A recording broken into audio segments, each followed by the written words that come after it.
ৰাখিব নমাই হৈ আছে যে বাকী বড়োসকল কৰে দিনৰ দিনটো কাম কৰি ইহঁতৰ বৰ ভাগৰ লাগিছে নহয় বাকী মোক সুধি পইচা ক'বলৈ গৈছে ভাগৰ লাগিছে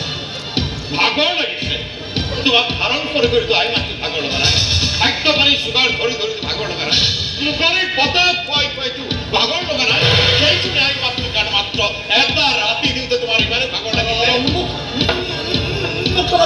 দেশত দুহিৰ কোনো ক্ষমা নাথাকে কি খবৰ দিলে চোৰাই চোৱাই লাচিতে তীব্ৰ জোৰেৰে চিঞৰি উঠিল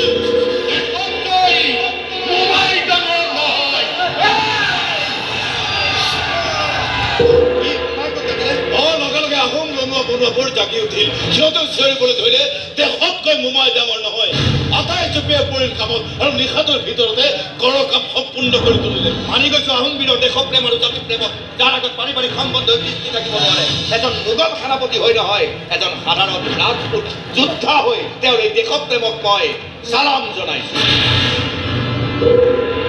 এই ঘটনাৰ খবৰে কাৰে ধৰিছে গৈ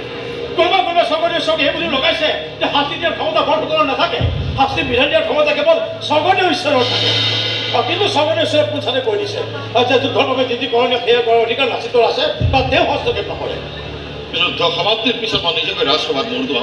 মৰদুৱাম পৰিয়ালৰ আগত মৰদুৱাম সমাজৰ আগত যি দণ্ড দিয়ে মই মানি লম কিন্তু যুদ্ধ সমাপ্তি নোহোৱাকৈ মোৰ উত্তৰত তেজকে উতলি থাকিব লাগিব মোৰ উত্তৰত তেজেৰে উতলিব লাগিব বহু ৰণুৱা বনোৱাৰ তেজ আৰু সেই উত্তৰত তেজেৰে আই অসমীৰ বুকুত লিখিব লাগিব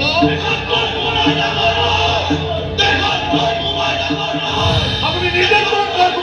আমি শত্ৰু সেনা লুটিবলৈ সাজু হলে নহ'ব মোৰ ভাইহঁত সিহঁতৰ ভৰি এটা আঙুলি যাতে আমাৰ দেশত প্ৰৱেশ কৰিব নোৱাৰে তাৰ বাবে নিজকে একোখন ঢাল কৰি পেলোৱা সিহঁতৰ নামবোৰ আহিব নোৱাৰাকৈ সিঁচি পেলোৱা মনত ৰাখিবা এখন অস্ত্ৰ শস্ত্ৰ যুদ্ধ নহয় এটা জাতি অসমীয়াৰ অস্তিত্বৰ যুদ্ধ এই